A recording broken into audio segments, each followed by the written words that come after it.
Africa, and it created a lot of employment. It created a lot of income from cane farmers who will sell their cane to the company that has now not been able to crush cane for the last 3 to 4 years because of debt and also political unwillingness, where we saw a lot of rivalry between different parties that were opposing the revival of Mumias Sugar Company. So for the last 1 month, we have seen protests in all corners of Kakamega County, in Mumias especially, because the company is located in Mumias town, where we have seen one side supporting the idea of privatization of the miller, pardon me for that, while the other one is opposing the privatization of the miller, citing maybe issues to do with the transparency. So we know Mumias Sugar Company has been under receivership since 2019 under KCB Bank, and the manager in charge is called Rao. So in regard to that, that's why KCB felt it was very, very important to privatize the miller so that it can be able to generate revenue and also pay back the debt. That's why the receiver manager was given the opportunity to lease it,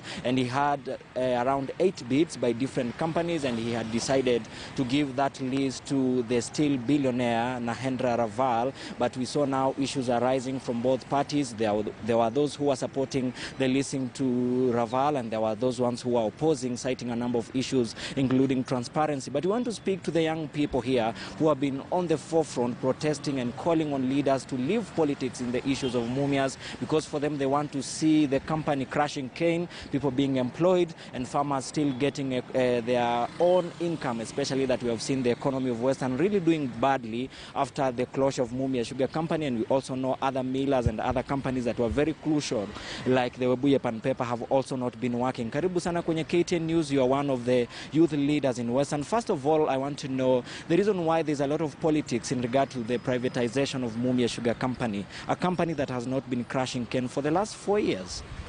My name is Owen Msoma, resident of Kakamega, affected by Mumias Sugar not crushing sugarcane. And as far as the youth are concerned, we are struggling. And we've really tried as the youth to tell the politicians that to put aside politics and revive Mumias Sugar.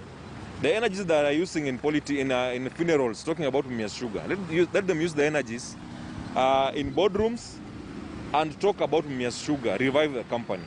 Mumias Sugar is affecting the youth in so many ways. The youth are the ones who are driving those cane tractors. The youth are the ones who are planting those sugarcane. The youth are the ones who are driving people from and into the company. So many things have been affected, including our airstrip here. When Mumias Sugar was crashing, we could have a flight 540 coming in and out of Kakamega on Fridays and Mondays.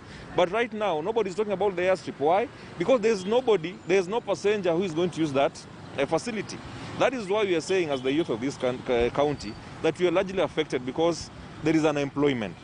The cane cutters who are doing it, as far as Mumias Sugar is concerned, are now not cutting cane, they are now attacking people. We have insecurity in this county because of lack of employment. And that's why we are fighting for this company to be revived.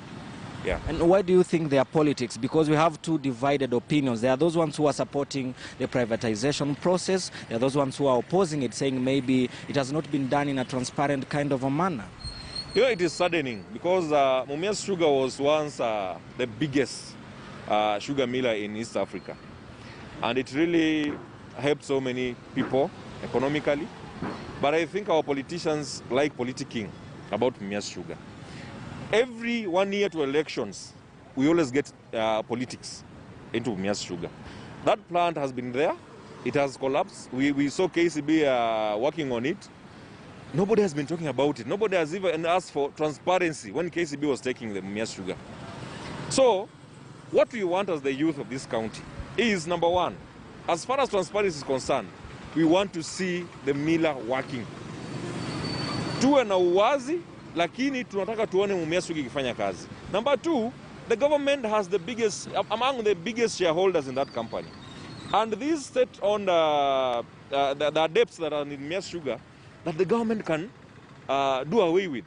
We have debts with KRA. We have debts with Kenya Power. We have debts with, I think there is another company, but this company is owned by the government. The way it is working in coffee farmers, let the government also work on sugar. Because we are affected, and this is our cash crop in Kakamega County and Western region as a whole. So we'd expect, even the budget that was read the other time, we expected something to do with sugar. Because this is something that can employ so many youth. The government was saying, our president was saying, and it was on record saying that we are going to create 1 million employment every year. This facility here can give us up to 100,000, directly or indirectly, employees. We have companies like Pen Paper, which was sold. We thought the government can sit down with the person who bought Pen Paper and put them into, to order. Tell them that you've taken our facility. Why is it not working? Pen Paper right now is being used as a go-down.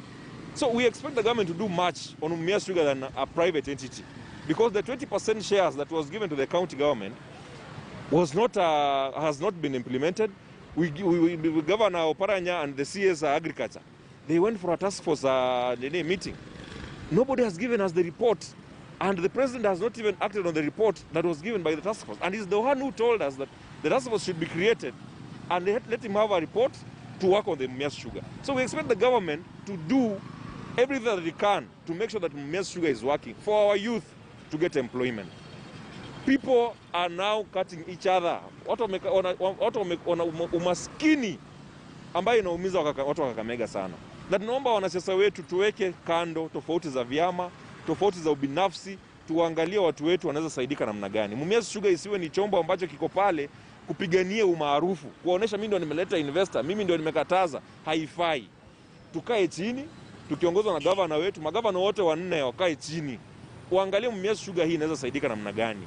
Na sio Mumias Sugar pekee yake, kampuni zote ambazo ziko Kakamega ama Western Region ziangaliwe, tuone tunaweza saidika namna gani ndani ya Western, ili watu wetu waweze kupata kazi. But we have seen there were 8 bids for those who are willing to invest their money into Mumias Sugar Company, and the company and the receiver manager felt most probably the Nahendra Raval, who had allocated 5 billion shillings, was the best candidate for that. But we saw also other politicians from Western Region opposing his lease, saying that maybe there was no transparency, but there was no other plan B. Why do you think that's the reason? Is it political, or is it for personal gains? Because we have seen allegations where they're saying other bidders had influenced the different decisions that we have seen the politicians of Western Region, especially Kakamega, taking.